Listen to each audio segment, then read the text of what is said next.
Salam, hər vaxtınız xeyir olsun, hörmətli izləyicilər. Hər birinizi xoş gördük. Növbəti dərsimizə başlayıram və ilkin olaraq şərhlərə öz münasibətimi bildirəcəm.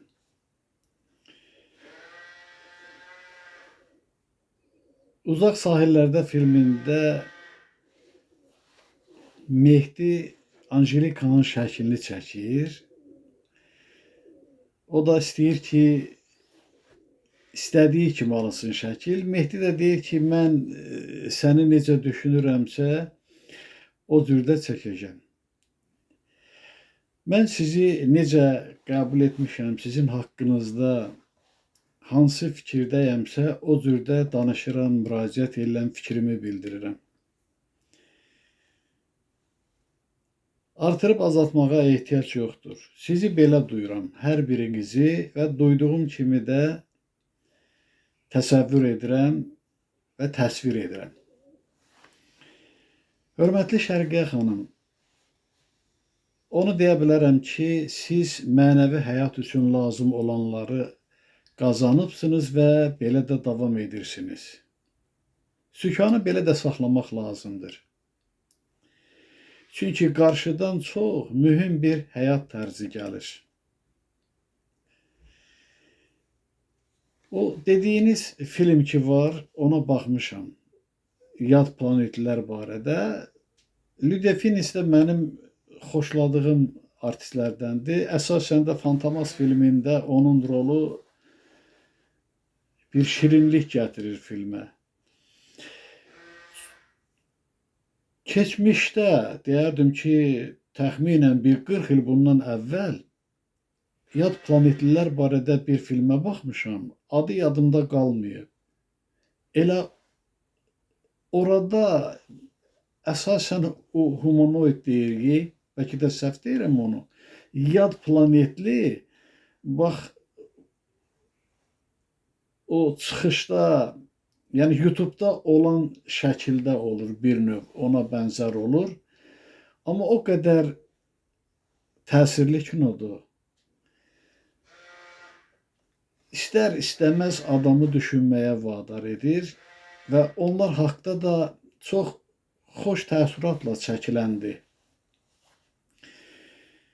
Və belə də vardır. Onların bizim nəzərimizdə müəyyən bir görkəmdə olması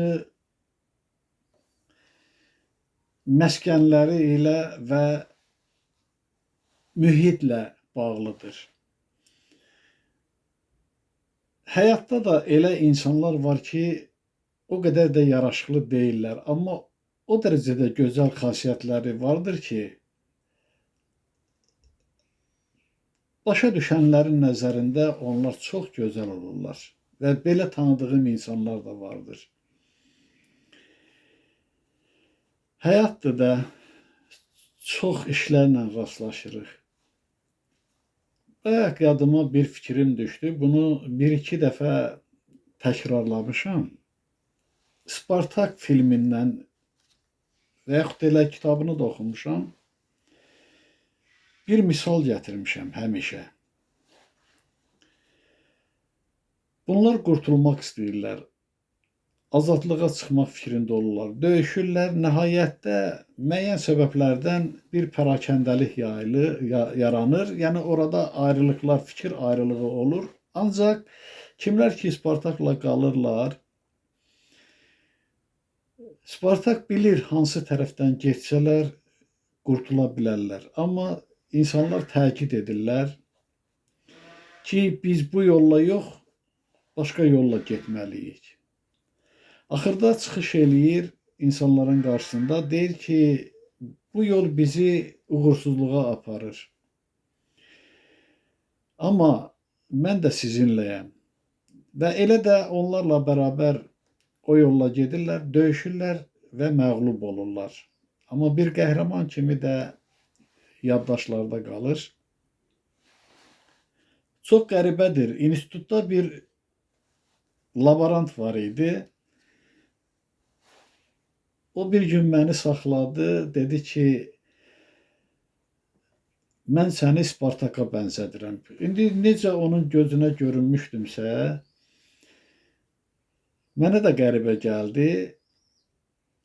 Mənim özüm simaca Spartaka tam mənasıyla oxşamasam da, bax tutduğum bu yol sanki Spartakın getdiyi yola bənzəyir. Biz əzmlə, dözümlə, mətanətlə sınaqlara sinə gərməliyik. Doğru düzgün mövqe tutmalıyıq. Baxıram, müşahidə eləyirəm öz doğmalarında, yadlarda, tanıdıqlarında hərəkətləri, fikirləri izləyirəm, analiz edirəm. Olduqca ağırdır, olduqca çətindir. Bu məni həmişə qəhərləndirir. Çünki o gələcəyi düşünürəm, onların gələcək həyat tərzlərini nəzərimdə canlandırıram və deyərdim ki, ruhum ağlayır. Az yaşım yoxdur, ixtiyar yaşdayam. Amma dönməzəm. Haqqa xidmətdə nə qədər ki nəfəsim gəlir, müntəzirəm və başda Allahımız olmaqla insanlara, insanlığa xidmətimdə əzmkaram. Etibar bəy, sizə müraciət edirəm. Yazdığınız fikirlərlə tam razıyam. Gözəldir. Yəni həqiqətə çox yaxındır. Reinkarnasiya barədə də onu deyim ki, bəli, belə müəyyən ediblər ki, bəzi insanlar bir neçə dəfə bu dünyaya gəlib gedir. İndi belə izahlandırırlar. Amma mən isə öz tərəfimdən onu deyə bilərəm ki, biz miqdarsız olaraq dünyalar dəyişirik. El təbirincə desək, o dünya ilə bu dünya arasında var-gəl edirik. Bu həm bizim, həm də qoynunda ömr etdiyimiz kainatın yaşam tərzidir. Müvəqqəti ömür mərhələləri ilə əbədi yaşarıq. Lalə xanım, onu deyim ki, biz hamımız nəyimiz varsa onu süfrəyə qoymalıyıq. Bacardığımız qədər.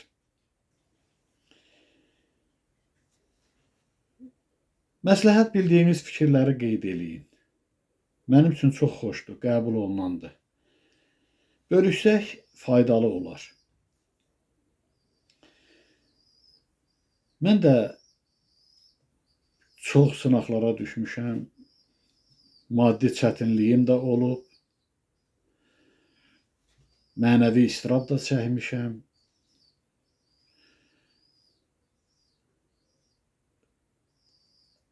Azla, çoxla üzləşmişəm. İndi də heç əvvəlki durumda olmasam da, amma elə hesab edirəm ki, məndən varlı insan yoxdur. Əsasən insan mənəvi cəhətdən zəngin olmalıdır. Bu sizdə var, heç kimdən də əskik deyilsiniz və əsasən də tövsiyə edərdim ki, elə mənəvi sərvət toplamaqda da davam edin. Biz çətin sınaqlarla mətinləşirik. Hörmətli Ema xanım, yəqin ki, bu ayın sonlarına kimi Bakıdan gələn olacaq, sizin kitabıma gətirəcəkdir və mən onu çox böyük hörmətlə, ehtiramla, həvəslə oxuyacağam.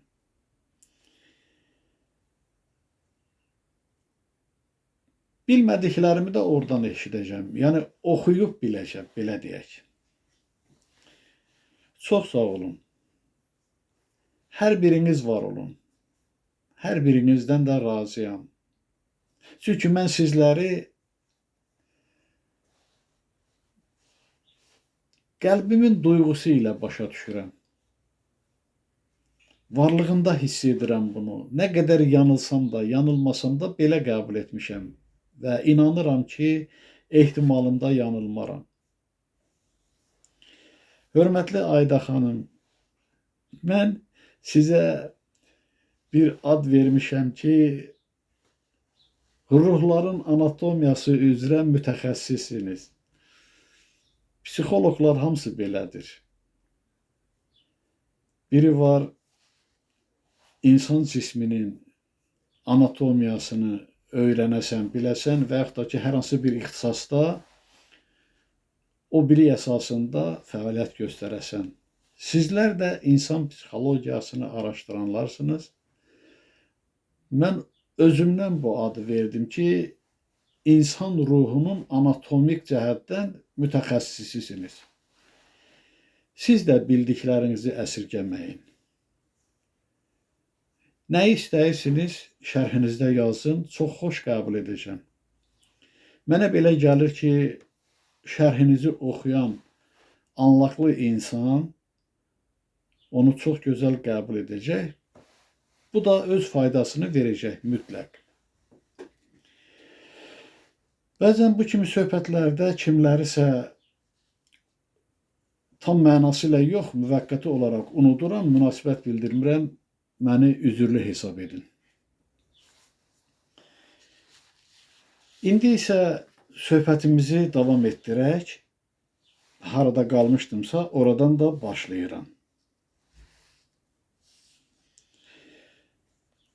Sonuncu cümlələri bir də təkrar oxuyuram. Burada deyilir ki, sizlər ötürücü transformator, batareyka rolunu oynayırsınız. Bəli, bizlər elə ötürücü transformatorlarıq. Aldığımız, qəbul etdiyimiz fikirləri bölüşürük və yaxud da ki, müəyyən vasitə ilə danışıqla mı və yaxud da ki, bu kimi çıxışla mı insanlara çatdırırıq. Ancaq təmizlənmiş insanlar buna nail ola biləcəklər. Bu kimi fikirlər sizlərdə baş qaldırıbsa, düşünürsünüzsə və mənim söhbətlərimə önəm verirsinizsə, deməli sizlər də seçilmişlərdənsiniz. Kimisə bundan xəbər vardır, kimsə məlumatsızdır. Amma həyata baxış özünü bu şəkildə biruzə verir ki, nə dərəcədə sağlam düşünürsünüz və haqqa xidmətdə əzmkarsınız. Təhlikdə insan bu kimi fikirlərdən müəyyən qədər uzaq olur. Amma həm fikirlə rastlaşanda o qəlbində olanları istər-istəməz bölüşmək istəyir. Bizlər də biri-birlərimizi belə tapmışıq, fikirlərimizi bölüşürük. Bunun da gələcək üçün bir faydası olacaq mütləq. Mən həmişə əzizlərimə deyirəm, siz də mənim əzizimsiniz. Yəni onlarla şəxsən tanışam, illərdir ki, biz çiyin-çiyinə bu yoldayıq və onlara da bildirmişəm fikrimi ki, bir zaman biz maddi dünyanın qurulmasında fədakarlıq göstərənlərik. Bir məslək amal sahibləriyik. Doğmalar olmuşuq o həyatda. İndi mənəvi aləmin yaranmasında öz töhfəmizi vermək istəyirik. Allahımıza xidmət etmək əzmindəyik. Gəlib burada tapmışıq bir-birimizi. Sizlər də, bizlər də yadlar deyilik. Doğmalarıq. Və bir fədai kimi də İndi o mənəvi aləmin yaranışına xidmət göstərmək istəyirik və bir-birimizə mənəvi cəhətdən dayaq olaraq bu işi sona çatdıracağıq inşallah. Maddiyyata həris olanlar bu enerjidən istifadə edə bilməyəcək. Heç bir inkişafa nail olmayacaqlar.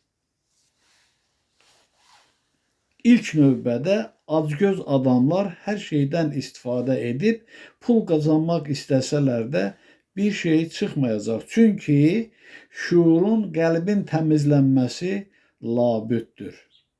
vacibdir. Kimlərsə cəhd edər və belə də olubdur, amma onlara da təsir amilləri olduğuna görə haqq yoldan müəyyən qədər sapıblar, maddiyata daha çox meyl ediblər. Dünyəvilik onları o amaldan uzaqlaşdırıb,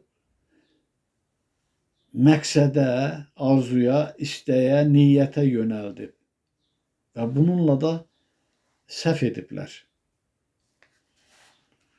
İnsanlar ancaq xeyirxah enerjili olmalıdırlar. Hər bir kəs ehtiyacını ödəmək istəyir. Bu vacib olandır. Amma ifrata varmaq o bir yanlışlıqdır. Maddiyata ifrat dərəcədə meyl etmək insanı mənəvi dəyərlərdən uzaqlaşdırır. O cümlədən də xeyirxah deyim, işıqlı deyim və yaxud da ki, müsbət qüvvələr deyim, enerjilərmi deyim, tam başa düşülsün. Ali varlıqlarla bir ögeylik yaranır. O da inamsızlığa səbəb olur. İnamsızlıqla da insan doğru, düzgün addım ata bilmir. Və belə olan halda həmin insanlarda müsbət enerji azlıq təşkil edir. Hər ikisi vacibdir. Müsbət enerji də lazımdır, mənfi enerji də lazımdır. Amma söhbət miqdardan gedir. Mən həmişə bu misalı çəkirəm, bir daha xatırladıram. Biz ərzaq məhsulları alırıq. Onu tərəziyə qoyuruq. O yeyiləsidir, o bizə lazımdır, vacibdir. Amma onun miqdarını ölçmək üçün çəki daşları vardır. Ondan istifadə edirik. O çəki daşları ilə müəyyənləşdiririk. Amma çəki daşları yeyiləsi deyil, onları biz evə apara bilmərik. Müsbət mənfi enerji də vacib şərtdir, miqdarı qorumaq şərti ilə. Balans ona görə pozulub ki, həyata baxış dəyişib, insan həyatda öz doğru, düzgün mövqeyini təyin edə bilmir. Bu səbəbdən də yaxşı ilə pisin fərqini tuta bilmir və beləliklə də sapmalar baş verir. Gələcək həyat üçün yararlı olmurlar. Amma təcrid olunmaqla həmin insanlar yenidən özünə qayıdışla haqqa üz tutacaqlar. Amma o haqqa üz tutmağa qədər çox cəfalar çəkəcəklər, zülmlər çəkəcəklər. İstər, istəməz bu hal baş verəcək. Allahımız, ilahi varlıqlar bizləri buna sövq edir, fikirlər təlqin edirlər. Biz əgər qəbul etmiriksə, onun nə faydası, neynəsin? Allahımız heç kəsin əvəzinə o addımı atası deyil. Valideyn evdə uşağı hazırlaşdırır, dərsinə köməklik edir. Onu yedizdirir, çizdirir, təmiz paltarla məktəbə yola salır. Amma o ixtiyarı yoxdur ki, evladın əvəzinə getsin, dərsdə müəllimə cavab versin. Və yaxud da onunla bir yerdə, bir partada əyləşib istiqamət versin. Kainat qanunu ilə də bizim həyat tərzimiz belə nizamlanır. İlahi varlıq olanını əsirgəmir. Səxavətlə bizlərə bəxş edibdir. Bizlər isə miqdarı itirmişik, ona görə də yolumuzdan elə bir ki, çıxmışıq. Allahımız nə eləsin? bizi xilas üçün yenə də fədakarlıq edir. O valideyn içərisində qövr edən fikirlərlə ki, övladına can yandırır, onun fərəhli işindən sevinir, naqis işindən kədərlənir. Uca yaradan da bir ümumi valideynimizdir bizim. Yaxşı işlərimizə sevinir, o deyir, Allah razı olsun. Yəni, bizim yaxşı işlərimizdən sevinsin və onun müqabilində də bizə münasibəti xoş olsun. Bu böyük əhəmiyyət kəsb edir. Əgər insanlar doğru düzgünü başa düşsəydilər ki, uca yaradan heç də deyildiyi kimi deyildir. Yəni, dərk olunmazdı, görünməzdi, elə bir qüvvədir ki, yemir, içmir və yaxud da ki, doğmayıb, doğulmuyub. Mən bütün bunların hamısına müraciət etmişəm, izah vermişəm, incəliyi ilə. Və belə bir sual da vermişəm ki, axı onda nə marağı var idi ki, uca yaradanın bu qədər istiraba dözür. Biz elə bilirik ki, uca yaradan ixtiyar sahibidir, istədiyini edə bilər. Qanunu əsas götürdüyünə görə Allah Teala istədiyini etmir. İstədiyini edir, xoş məcburiyyətlə. Yəni, insanın özünün könlü ilə, istəyi ilə istiqamətləndirir onu ki, əməlləri ilə haqqa, haqq qanununa xidmət etsin. Bu fikirlər çox şaxəlidir. Hamısını da birdən-birə demək və əğz eləmək mümkün deyildir.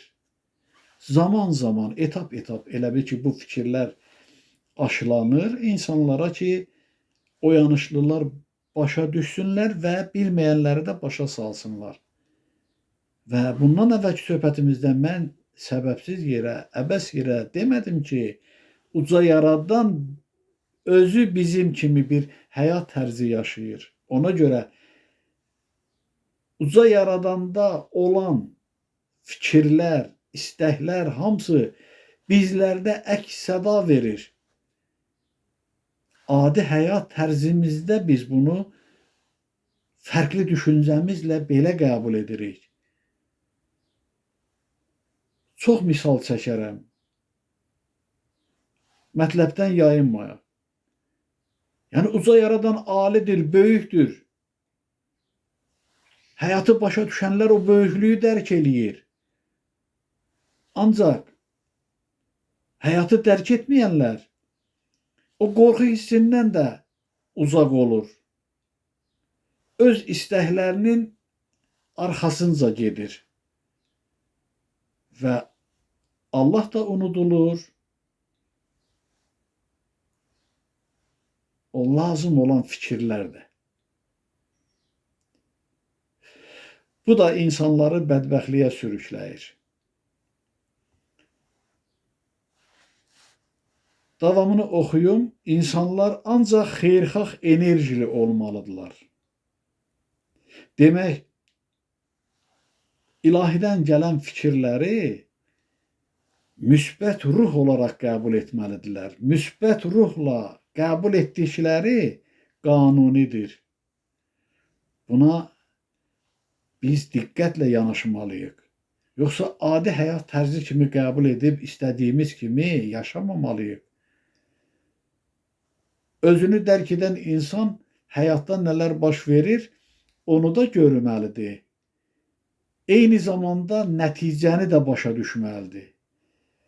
Kimlərin bəsirət gözü açıqdır, yəni ağıl gözü görür, nəticəni də görməmiş deyil.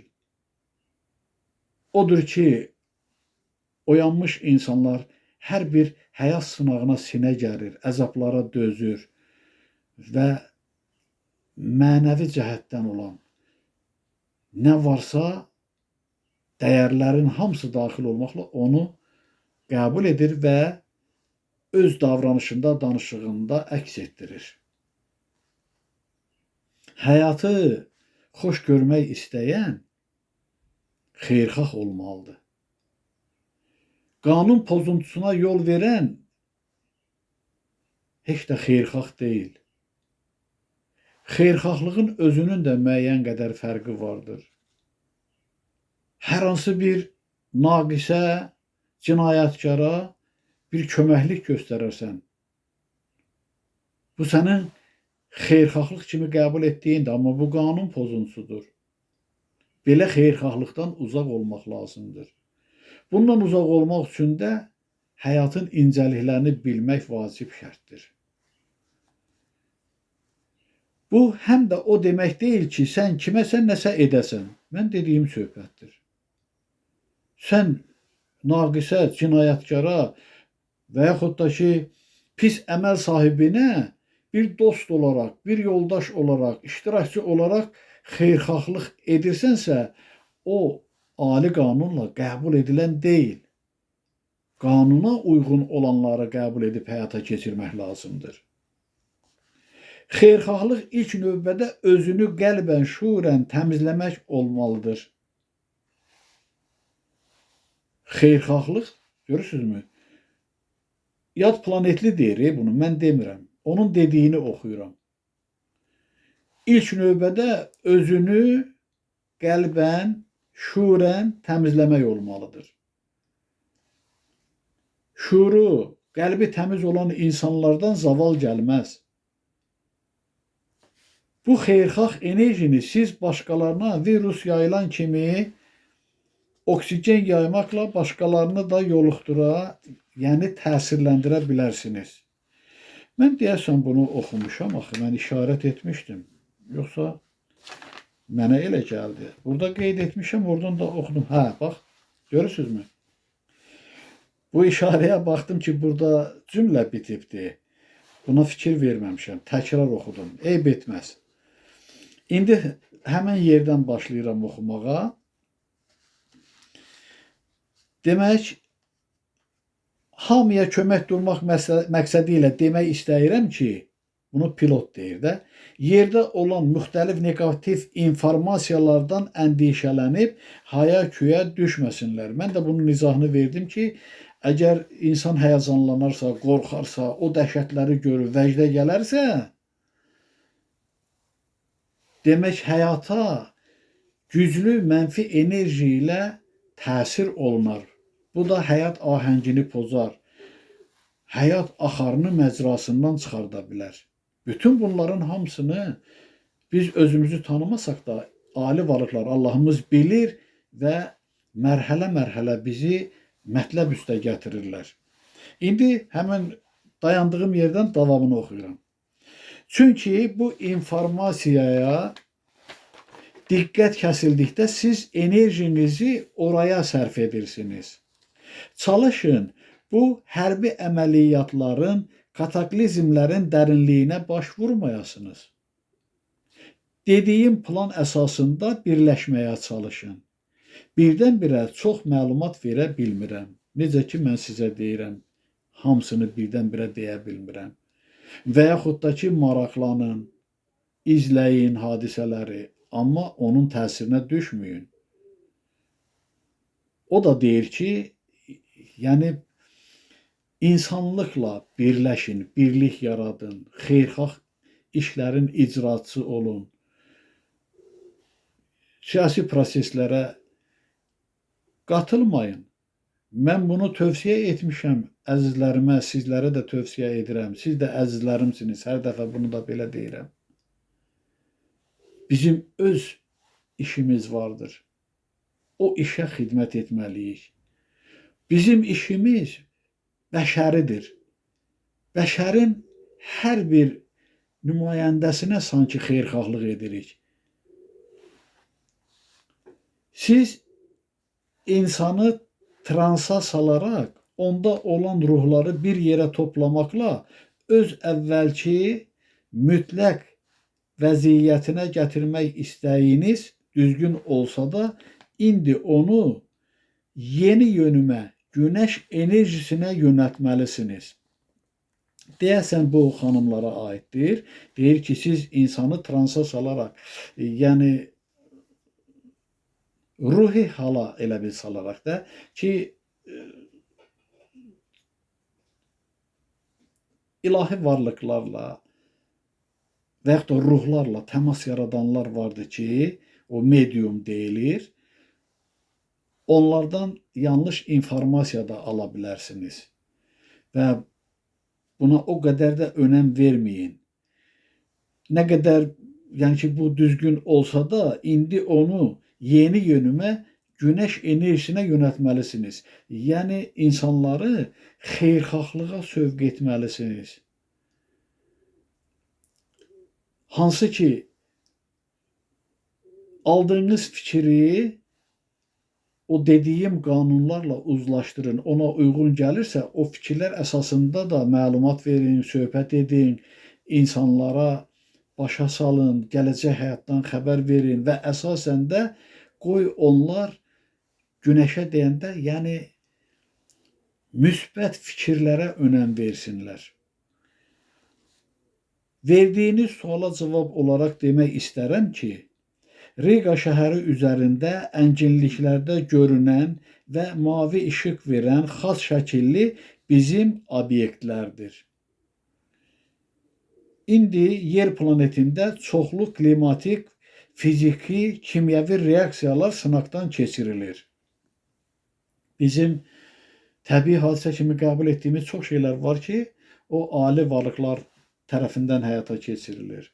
Və bir demədiyimi də sizə deyim ki, burada axtarmamışam, müşahidə etməmişəm, o barədə də düşünmürəm. Ancaq o biri evimiz ki var, hansı ki 3 illik fəaliyyətim o evimdə olub, o dediyim 4 obyekti mən bilirdim. Səmaya baxanda harada dayanıblar, onları görürdüm. Ulduz kimi görünürdülər, amma ulduz deyildilər. Onlar elə bil ki, məni qoruyan, nəzarətdə saxlayan ilahi varlıqların obyektləri idi. Uçan, naməlum obyekt adlanır bunlar. Mən o barədə oxumuşam. Bir neçə müddəadır. Hardasa 12 ya 14-15 müddəadır. Yadımdan çıxıb kainat sirləri barədə və insanlara mənim tərəfimdən çatdırmaq istəyirdilər ki, bu kimi negativ halları aradan qaldırmalıdırlar, nüvə silahlarını ixtisara salmalıdırlar, ləğv eləməlidirlər, fabrik və zavodları dayandırmalıdırlar, yəni ki, miqdarına salmalıdırlar. Əgər bunlara əməl etməsələr, yerə göy qüvvələri deyirik də, yəni ali qüvvələr tərəfindən müdaxilə olunacaq, təsir göstəriləcəkdir. Həmən pilot da bunu deyir ki, o gördüyünüz bizim obyektlərdir və müəyyən o fiziki, kimyəvi proseslər gedir. Biz onu təbii hal kimi qəbul edirik. Hamısı təmizliyə, doğruluğa, düzgünlüyə və insanların xoş rifahına yönəldilən işlərdir. Dəqiqliyi ilə heç nə demək istəmirəm.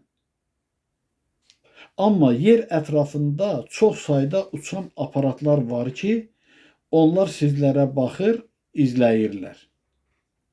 Həmişə sayıq, xoş məramlıdırlar. Düşmən deyirlər.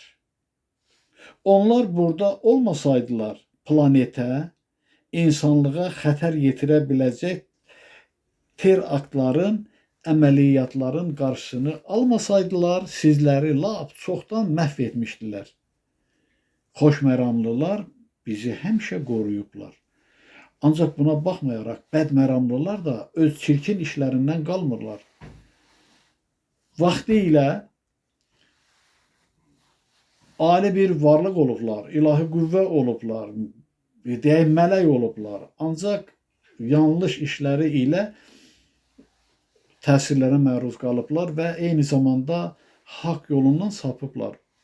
Elə hesab edin ki, yaxşı tanıdığımız bir insan, ziyalı hesab etdiyimiz bir alim bu və ya digər səbəbdən cinayəti iş görür və yaxud da ki, həyatın gedişatına artıq yanlış baxır, rüşvət alır, qrup yaradırlar, mafiya təşkil eləyirlər. Yəni cinayətkarlarla nüfuz sahiblərinin birliyidir bu mafiya. Eyni zamanda da korrupsiya ilə məşğul olurlar, öz nüfuzlarından istifadə edərək. Ali mənsəb sahibləridirlər də. Yüksək vəzifələr tuturlar, neçəsini tutdular. Demək, icra başçılarını. Birini də şəxsən tanıyırdım mən. Artıq türmədə yatırlar. Həmin qüvvələr də bax bu kimi sapmalarla, yanlışlıqla öz nüfuzlarını, yerlərini itirirlər. O ali qüvvələrin şuurları özündədir. Yüksək şuura malikdirlər. Amma mənəvi cəhətdən sarsılıblar. Geriləyiblər, mənəviyyatlarını itiriblər, olublar bədməramlı qüvvələr.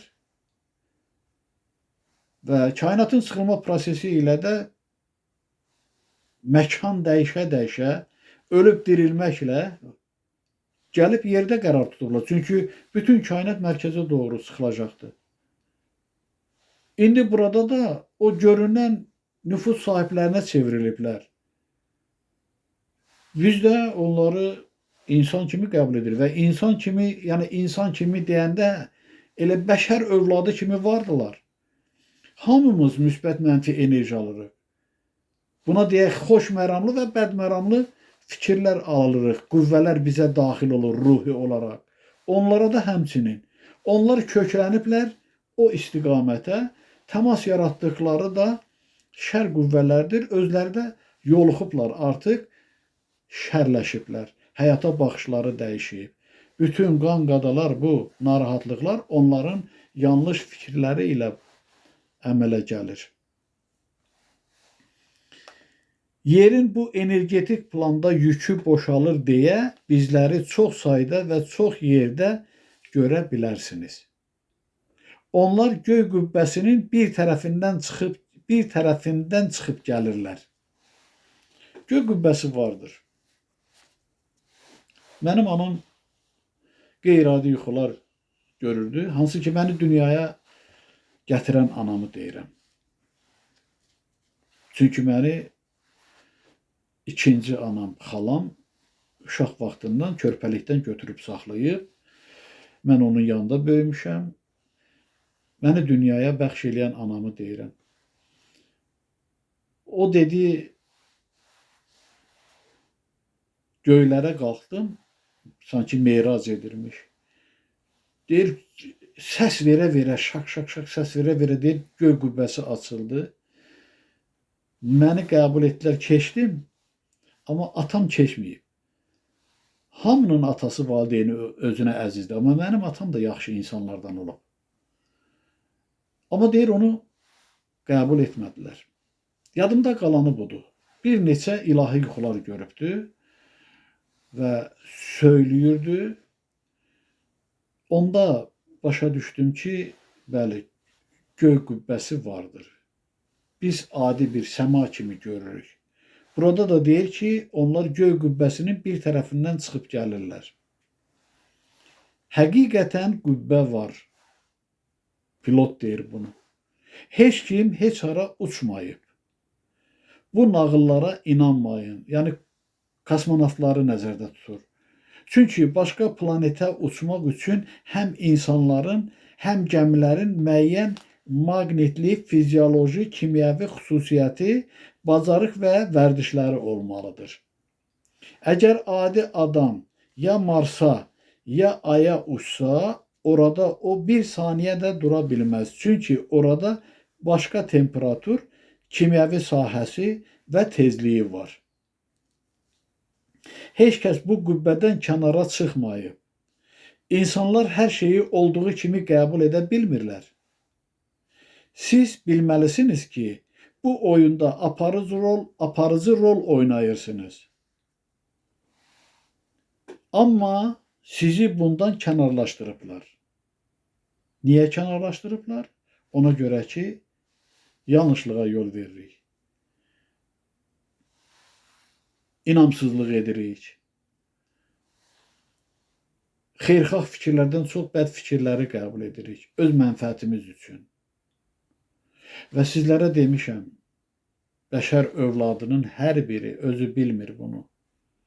Bilmək məqamı var, biləcək nə vaxtsa. Maddi və mənəvi dünyanın yüklərini daşıyır bu çiyinlərində.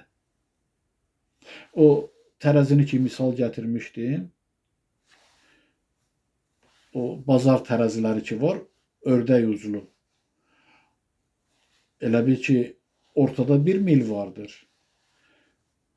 1 kiloqram nəyisə çəkirsə 2 kiloqram yük yaranır orada. O mil o 2 kiloqramın yükünü daşıyır mərkəzdə. Bizlər də həm bu dünyanın, həm o dünyanın yükünü daşıyırıq. Nə qədər adi görünsək də. Və hər iki dünyanın gedişatını da ağlımıza uyğun formalaşdırırıq. Bizim bundan xəbərimiz yoxdur. Bunu mən deyirəm sizlərə.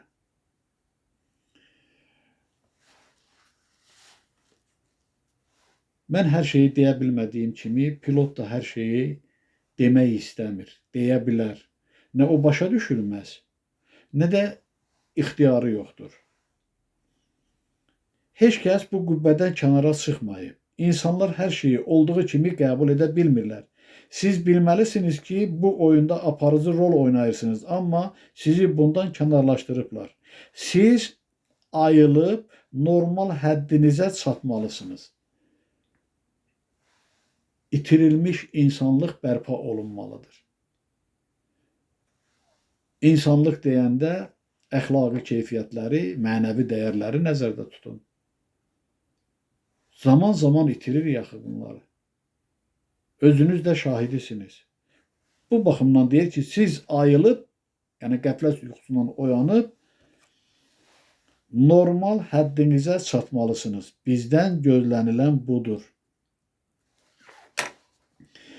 Vaxtımız sona yetdi. Hələlik burada söhbətimi yekunlaşdırıram. Bəzən demək istədiyim xırdalıqlar var. Bir anlıq unuduram onu. Eyb etməz. Yadıma düşəndə növbəti söhbətlərimdə deyərəm, izah verərəm. Məni dinlədiyinizə görə hər birinizə təşəkkür edirəm. Fikirlərinizə görə də sağ olun. Biz aktivlik göstərməliyik. Görürsünüzmü, fəallıq göstərənlərin sayı barmaqla sayılacaq dərəcədədir. O qədərdir. Tutaq ki, maksimum olub da 1000 nəfəri də keçib, amma 100, 200 insan baxır, sadəcə ötüb keçirlər.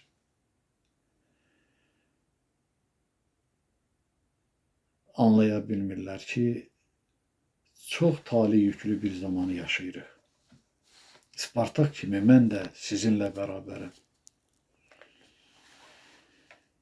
Sizinlə bahəm görünməz, hörmətli ilahi varlıqlara təşəkkürümü ishar edirəm. Ana yurdumuza, ana torpağımıza, ana vətənimizə təşəkkürlüyəm. Şükür edirəm Allahımızın varlığına. Allahımızdan gələn qayğıdır ki, pilot kimi xeyirxah qüvvələr bizlərə xidmət göstərmək istəyir. Biz isə bunun qədrini bilmirik. Şükür edirəm Allahımızın varlığına. Minnətdaram Allahımıza əbədi olaraq və əbədiyyən də o uca varlığın səcdəsindəyəm. Hələlik sağ olun, salamat qalın. Növbəti görüşümüzə, söhbətimizə dək.